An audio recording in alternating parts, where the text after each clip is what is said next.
Hello everyone, welcome back to my channel. So for today's video, no one will ever believe me. I had this idea first, right? About December, I think around December, I remembered Shane Dawson had that book, I Hate My Selfie, and I thought, oh, I'll get a copy of that and then that'll be a nice little video to do sometime. And then I put it off and then other people, looking at you Rachel Oates, did it first. I'm just so lazy. I'm always the one to come up with these fantastic ideas. I store them in my head and somehow other people just steal my thoughts all of the time. I'm kidding. So we're not going to go through that. I've already gone through that. I'm splitting this, by the way, right? My hands, I dyed my hair. I do wash. They just look a bit... anyway. So I decided to split this book into 2 videos. Let's see if I can be bothered to do the second video. There's 18 mini essays in this book. In the interests of being authentic, I have not watched anyone else's review about this book, including Rachel's.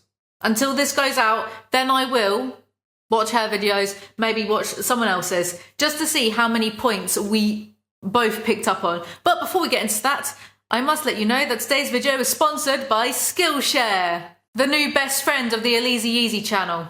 Skillshare is an online learning community where millions come together to take the next step in their creative journey, with thousands of inspiring classes for creative and curious people on topics including illustration, design, photography, freelancing, and more. Skillshare is for anyone, but it's for people who just can't get enough of that sweet learning, suckling the teat of education wherever you want it. It's a marvellous thing, it's beautiful. Skillshare classes include a combination of video lessons and a class project, and they have classes to fit your schedule and skill level. In honour of today's video subject, the class that would be very fitting to take this month is Creative Non-Fiction, Write Truth with Style. Perhaps a certain Shane Dawson could check out Skillshare this month. This class is by Suzanne or Leon. And remember, Skillshare is specifically curated for learning, which means there are no ads. And it's less than $10 a month with an annual subscription. And once more, the first 1,000 people who click the link in my description box will get a free trial of Skillshare Premium. So what are you waiting for? Give Skillshare a cheeky little bash and you might get a happy ending. On with today's video. Thank you very much, Skillshare, for sponsoring this. So here's what we're going to do. We're going to go through the first 9 mini essays. I'm going to tell you bits that I thought noteworthy enough to write down. That's how this video is going. Why am I explaining it? I guess to save my back and preempt by saying if some people had more insightful observations about this book, that's just because I'm an idiot. So, the beginning, the intro. Some of you might know me from my videos on the internet. Some of you might know me from the movie I directed entitled Not Cool. Dude, that is exactly the same group of people. I do hate the way I portray myself online. Online, I'm this loud, outrageous, confident guy who acts like nothing bothers him and he has the whole world at his fingertips. I should not be this excitable. It's like 1 AM. In reality, I'm a shy, quiet guy who would rather spend his nights lying in bed watching Netflix than being a valuable member of society. Why am I acting like this? I should be taking this seriously and not being a bitch. But that read like r/nice guy. Also, it felt like foreshadowing for Shane the Empath. No, bit of background information about this book actually. This book came out in 2015. It was a New York Times and Wall Street Journal bestseller according to Simon & Schuster. 2015, I want you to remember that. In this book, you'll get to see the real me, not the me that you see on YouTube. You'll get to know what's really in my head, and I'm warning you, it's not pretty. It's a land of self-hatred, sadness, and lots of repressed anger toward every person who's ever hurt me. I should be an actor. Also, I feel like I've read this somewhere before. I urge you to sit back, enjoy, and know that in the end, things have gotten better for me.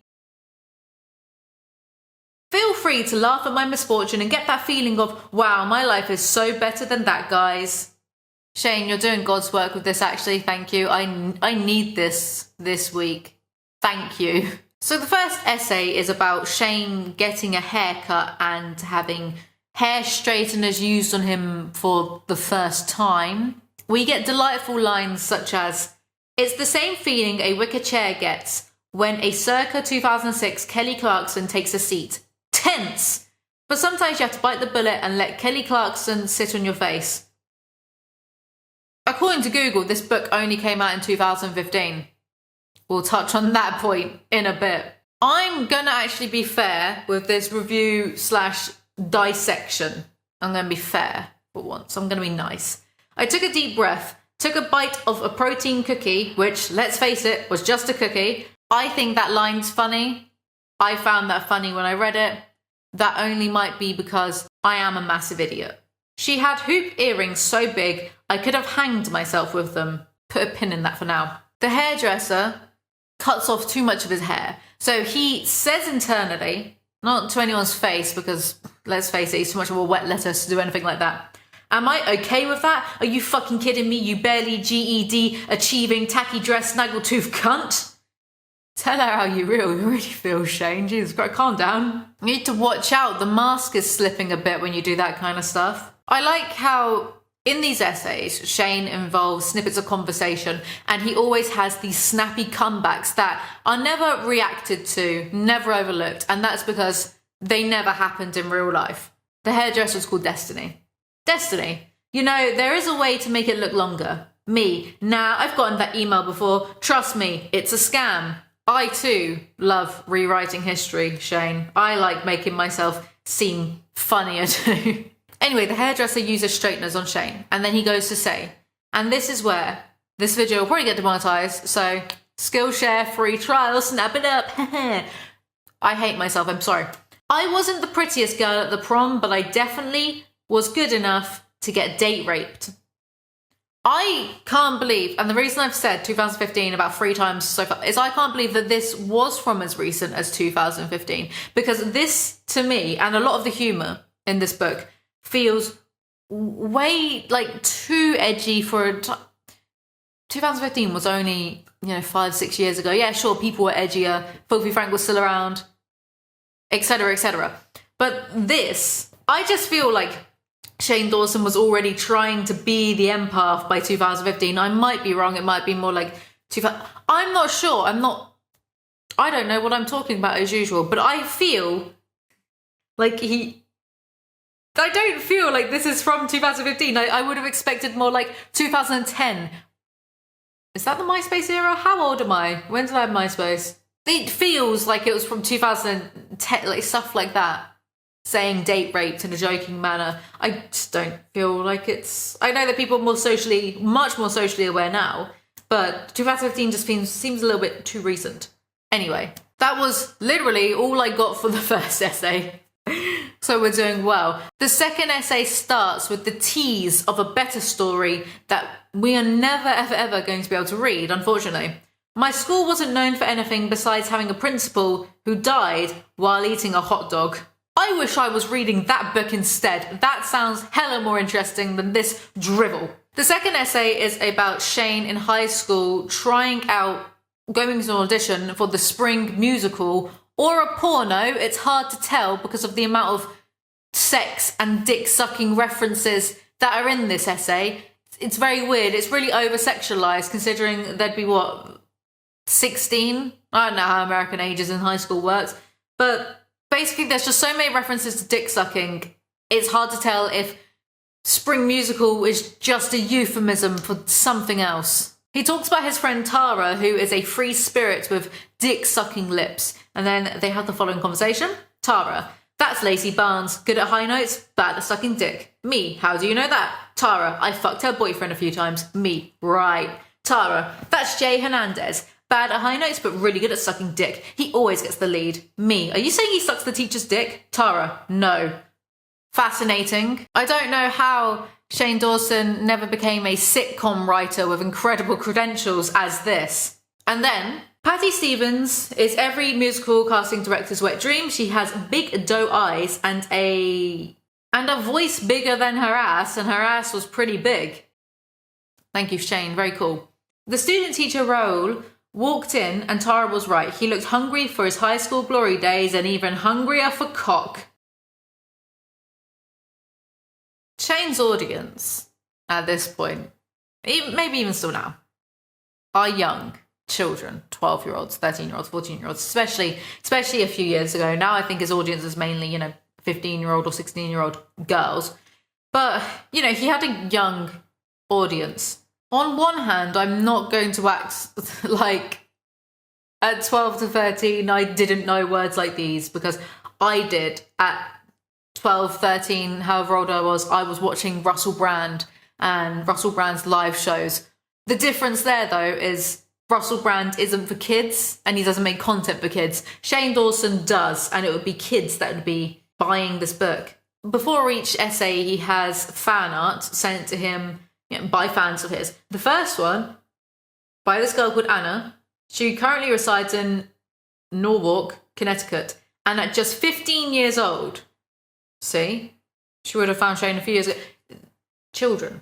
And I'm not jumping the gun preemptively. His entire book is like this. Anyway, let's get on with it. So Tara gets the second lead in the play, and Shane gets the part of a tourist whose singular line is, "Who's hungry?" And then there's this amazing revelation. I had no idea that nerds got laid so much. I heard at least 3 different stories about braces getting caught on pubes and 2 different stories about having sex with a protractor. It was truly enlightening. Firstly, I didn't need the mental imagery, and then the subsequent wincing of braces on. No. And secondly, I call absolute bullshit of people having sex with protractors. Those things are pointy. How even would you? This isn't. What's that for? Not American Psycho. This isn't American Psycho. The rat cage. Blech. This isn't American Pie. At one time at band camp, I shoved that flute in my pussy or whatever she says. Also, remember what I just said about these books? His audience are children. Maybe don't say stuff like having sex with a protractor. You don't want any inquisitive teenage. What a dummy. This next part is amazing. I went very Jeffrey there. It's the night of the play, and Shane goes to find the lead, the talented girl called Patty, and then he finds her crying because she can't fit into a shirt that she has to wear for the play. Want me to ask wardrobe if they have a different shirt? She looked me in the eyes and saw someone who really got her. What I saw was just a person who needed help. Is this foreshadowing for Shane Dorff? Shane Dorff? What's a Shane Dorff? Shane Dawson, the empath. I think I tried to mishmash Shane Dawson and empath together. Dorff. That doesn't even make sense. Empath? Okay. I totally nailed my "who's hungry" line. Thank God that conflict has been resolved. I've been on the edge of my seat just hoping that he didn't screw up his singular line. The third essay is about Shane's love life. Hooray, can't wait. I would like to know, I didn't write this in my review, but there is the part where he doesn't insinuate, he outright says that he was sexually repressed at the age of 21, had lots of guilt because he was brought up in a religious household. I didn't mention it because I'm not going to open that can of worms, but I thought it's apt to mention now because it makes sense, but I'm not opening that can of worms. I'm not opening that Pandora's box. I am just so cultured. Considering I'm only 26, there's still plenty of time for me to explore my gay side. I can even picture myself at age 50, getting my balls stepped on by a guy wearing a leather mask and screaming expletives in my face. Imagine Ryland doing this, but Ryland has to be bougie about anything he does. So the leather mask he's wearing is by Gucci or Yves Saint Laurent or whatever, and he's not so much screaming expletives but just repeatedly telling Shane that no matter how much Shane tries, he will never ever ever be as rich as Jake Paul. Ooh, such humiliation. So kinky. Anyway, so Shane tells us that he has a boner for Canada. He meets this Canadian girl. She gets kicked out of her apartment after a week of knowing him. He then says, do you want to come live with me? And then that night in bed, they start to cuddle. Oh, it's getting hot in here. Is it just me? I hate myself. There's this interesting tidbit, if interesting is the word we're going for. This was the first time I had ever cuddled with a girl, if you don't count my mum. My mum and I used to cuddle on the couch and watch shows about women getting brutally murdered. But that's another story. So Shane's first ever kiss at the age of 21 was in an acting scene with Lisa Schwartz for a YouTube short. They went on to date.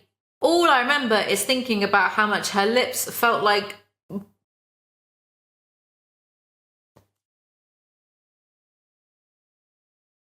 I'm just not going to say that word, then none of you can make fun of me. With mayonnaise smeared on it, and that was a good thing. I'm sure that Lisa is thrilled to be likened to deli meats and oily eggs. It's every girl's dream. Shane and the Canadian girl kiss. It's awkward, it's awful.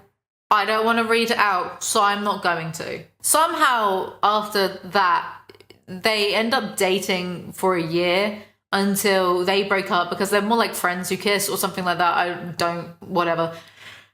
They break up and then the next day he goes on a date with Lisa. We stayed up till 4 a.m. It was one of the most magical nights I'd ever had. It was even more magical than the night I watched Titanic 3 times in a row while cuddling with my mum. Look, Shane, we've probably got off. I need to finish that sentence because that's weird. We probably got off to like a bad start with each other. If you've ever seen these videos, which jury's out there. Person to person right now, are you okay? Why do you keep saying this stuff? Is everything all right? He kisses Lisa after their hangout and ends the essay with this paragraph. And to this day, we are still kissing each other with the same amount of passion. It's been more than 3 years and I still feel like there's more to unwrap. Every day I get a glimpse of what's inside. I hope it never ends. Bit awkward really now, innit?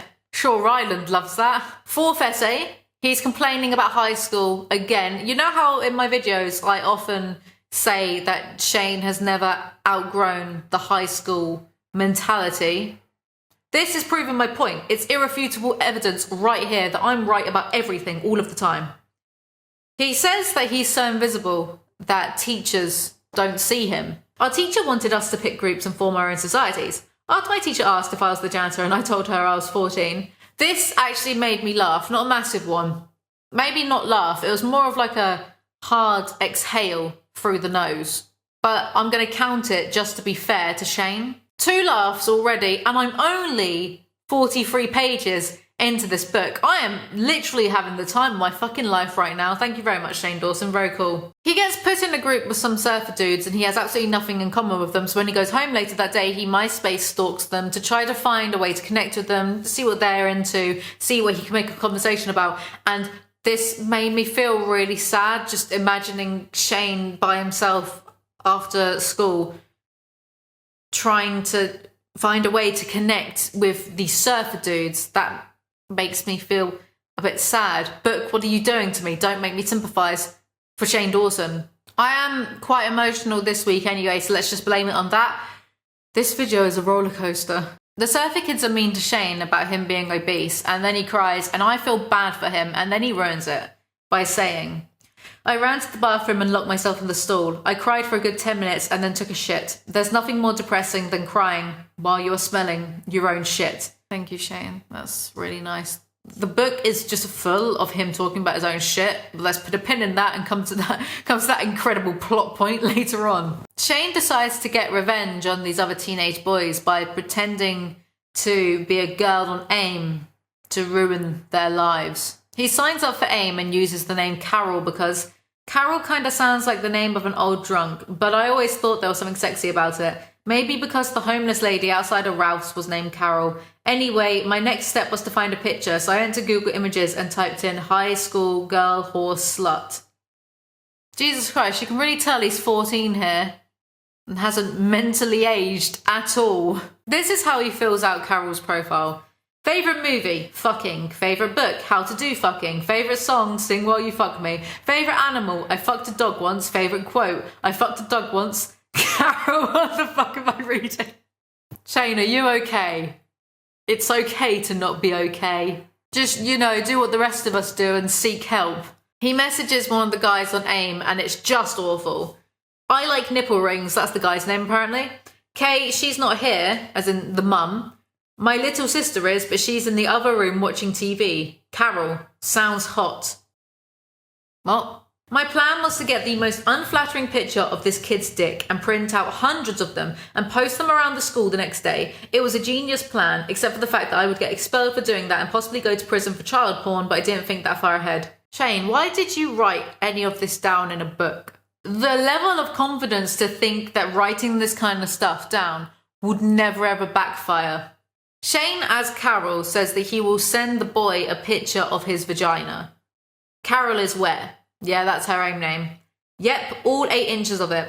I had never seen a vagina, so I assumed length was a part of it. I was incorrect. Bless him. The boy ends up sending Shane a picture of his penis. It's important to note that they are the same age in this, but Shane is still catfishing this. He sends a picture of the penis, and Shane prints it out and keeps it in his bag to take to school to embarrass the boy if the boy is mean to him. Again, why did you write this down in a book? This is not a pro-gamer move, Shane. The boy seems miserable at school. Shane notices, and Shane the empath pops out again. He wasn't fine. He was miserable. Like a puppy that had gotten its balls cut off. I didn't want to feel bad for him, but unfortunately, underneath all my big fat layers was an even bigger fat heart. Shane ends up flushing the picture down the toilet and deleting Carol. Essay 5 is called Between Hollywood and an Abortion Clinic. Shane is 18 and approached by a random woman saying, "You should be a star. You could be a star. Come to my audition." He trusts her because he's an idiot. As I entered the elevator that smelled like abortion, it feels a little bit too edgy for 2015, that's all I'm saying. He notices that everyone else in this audition, it's mainly children and they all look desperate, the parents are desperate, and Shane gets through the first round because he was just always meant for stardom. He was born to live this kind of life, I guess. I fixed my hair, checked my breath, picked my ass and smelled it. Stop it. Who is finding this funny? Enough. I've had enough, Shane. He meets some bloke behind this audition, some bloke pretending to be a Hollywood producer, who says that, if Shane gives him $3,000, he will teach him how to become a star. He will become a star. And Shane's mum maxes out credit cards to get this $3,000. Shane grew up in a household where they didn't have much money coming in. So doing something like this, this is sad now. It's not funny. It's just sad. It's sad how desperate some people can be for fame. It's harrowing, really. Shane realizes that it's a scam and then he gets mad and tries to get his money back. And the producer is called Alan. And the guy says Shane could be a star and he could win a Teen's Choice Award. Me. So you're telling me that some of the kids out there are hopeless? Alan, I'm telling you, some of those kids out there smell like abuse and it turns me on. He let out a small laugh. I didn't. I got up. Why is Shane getting so puritanical? That is exactly his sense of humour down to a T. He should have been slapping his knee over that one. He should have written that one down for him to use later in his podcast. Essay number 6 is called Denny's and Death. This essay starts off promising. The smell of Denny's at 3 a.m. reminds me of 2 things. Number 1, the burning hot diarrhea rushing out my swollen hole. And number 2, the death of my grandmother. Well, I'm sure she's flattered to be memorialised in the same sentence as flaming hot diarrhea. They have an entire menu dedicated to baconising and cheesifying their food. That just sounds like anal leakage. Shane explains that his beloved grandmother is sick and in the hospital, and he gets a voicemail from his mother. I'll never forget that voicemail. It hit me in the gut like a baconised, cheesified quadruple burger. Set up and payoff. Set up and payoff. Shane Dawson can officially construct jokes better than Kevin James and Adam Sandler. I know, I never thought I'd see the day either. An actual compliment. Well done. Well done, Shane. My brother and I had a very special bond with my grandma. Most of the happy memories I have from childhood involve her. She had a shitty attitude and hated everything. She watched trashy TV shows and yelled at the screen. She was a night eater and left the bathroom open while she did her butt business. She was my soulmate. I actually really liked this paragraph, sans the butt business line.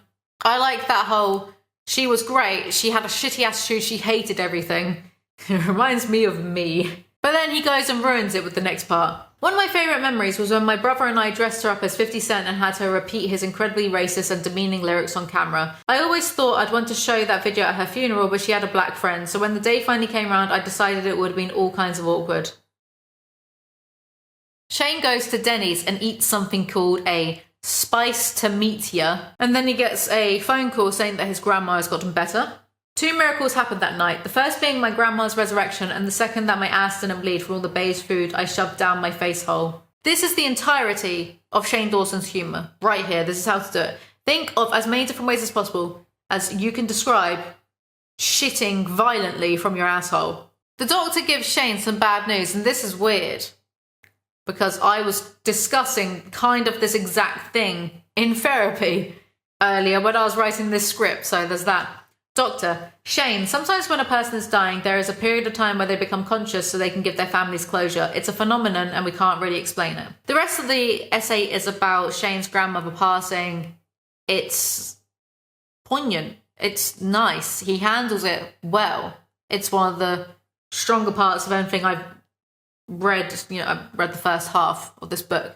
So it's definitely one of the stronger moments. It's nice. It's sweet. But let's not talk about it though anymore, because I don't want to talk about death, now or ever. Number 7 is called My Birthday Suit. Shane is talking about his body after losing 150 pounds.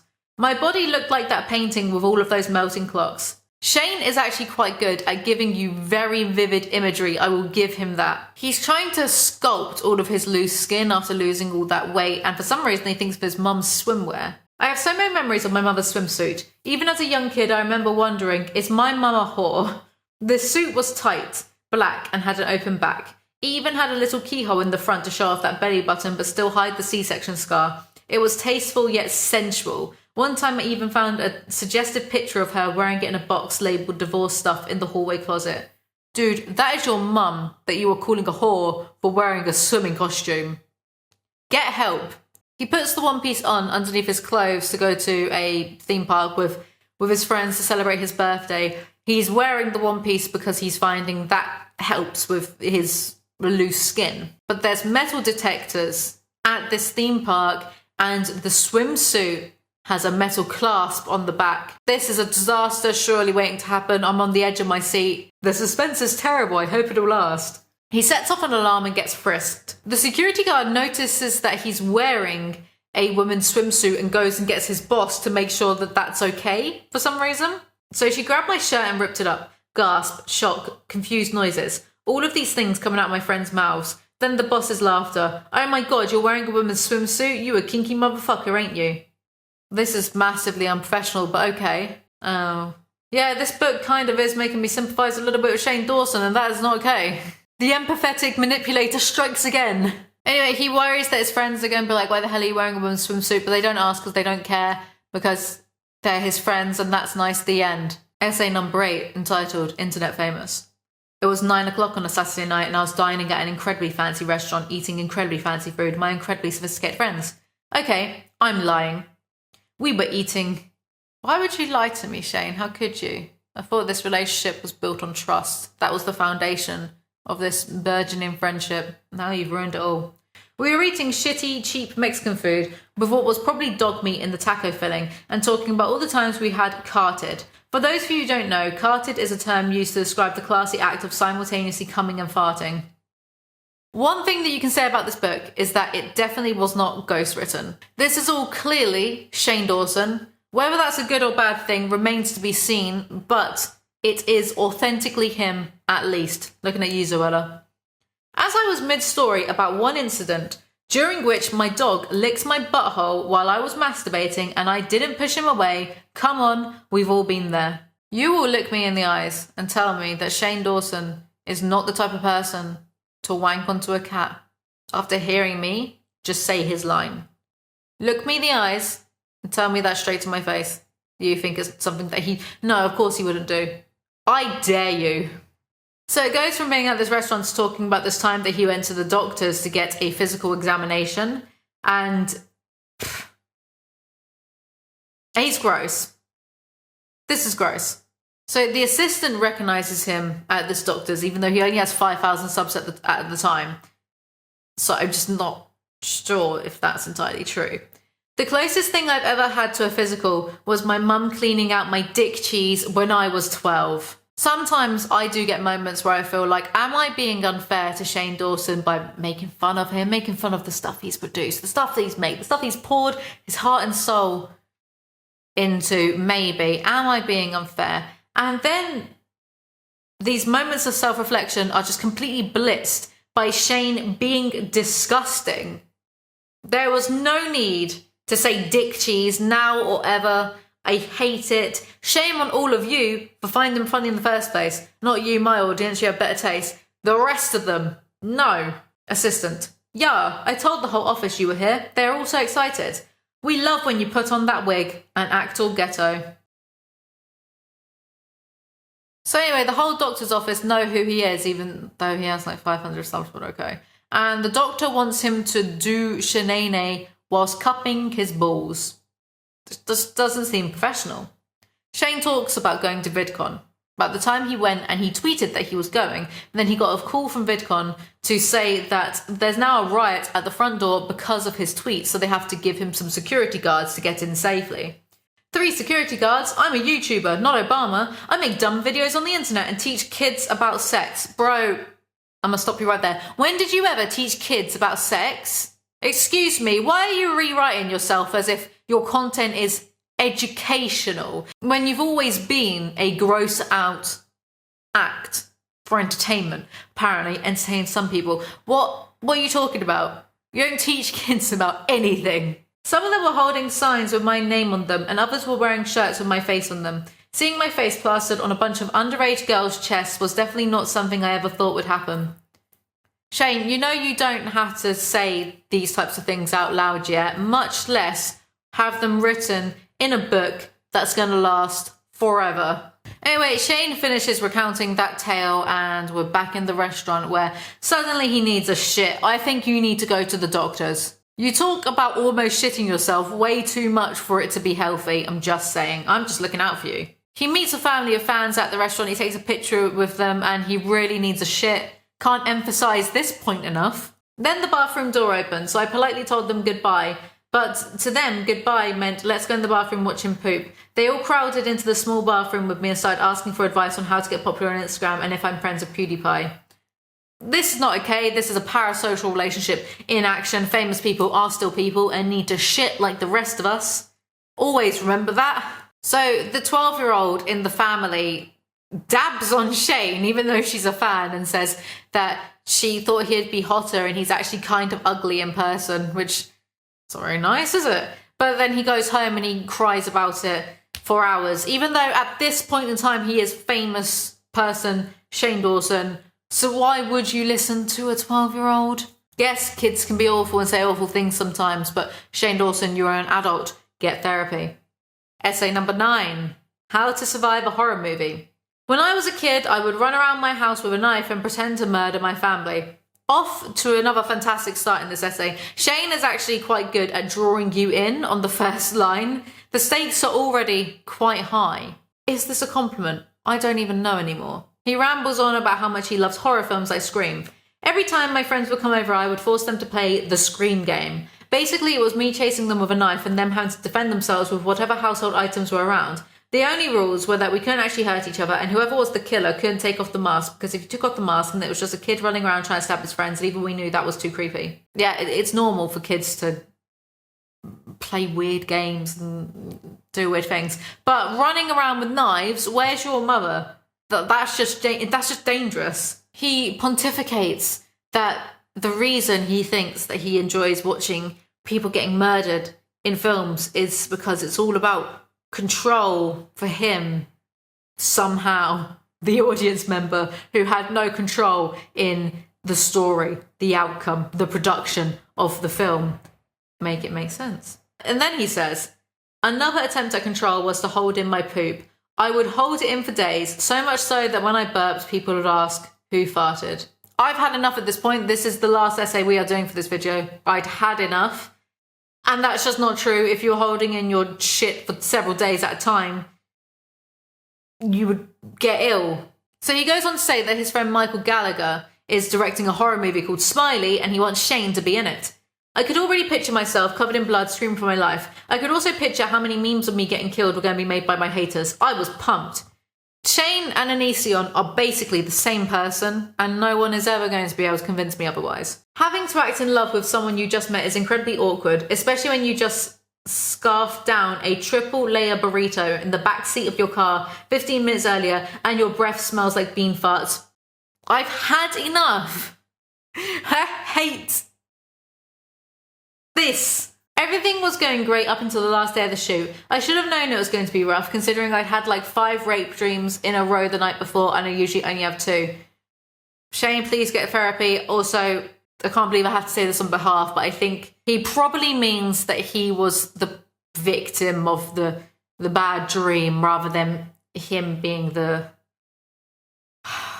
Why would you write these things in a book? So some actor for the film takes Shane's trailer and Shane gets a bit petty and gloats internally that this actor only has 1,000 followers on Twitter, whereas Shane has 1 million. Shane has a kissing scene with an actress. He's playing the killer in this. He overhears another actress warning this actress to not feel pressured into doing anything that she doesn't like when it comes to kissing scenes, you know, because this actress has had bad experiences before. And Shane somehow gets annoyed with that actress. He gets annoyed that she assumed that he's just some kind of pervert. But then he says this, in the next breath. I felt like I was about to make out with a girl while her overprotective mum watched. It was incredibly creepy, and because of my mummy issues, slightly a turn on. What was that about not being a creep again? Anyway, the kiss is bad, so they keep trying until the crazy actress, that's what Shane says, not what I say, grabs the other actress who's doing the kissing scenes and drags her off set. And now I feel like I need to watch this film to see how bad this kissing scene is. Review of Smiley coming soon, probably. He sees the actress a few weeks later and they discuss the scene. She said she was just nervous as it was her first time kissing on camera. She also said it didn't help that the crazy actress girl was trying to act like a big sister and keep her safe from all the big mean rapist actors on set. I'm not sure what gave that girl the impression that I was a rapey perv, but honestly I'm just happy she didn't assume I was gay like every other stranger I met daily. God forbid a woman looks out for another woman. And that's as far as we're going to get to today. If you enjoyed this video, do remember to like and subscribe. I make new videos whenever I feel like it. Follow me on Instagram. Let me know in the comments below if you want a follow-up. I most definitely am going to do a follow-up anyway, but I need the validation. And thank you so much to Skillshare for sponsoring today's video. See you next time, guys. Bye!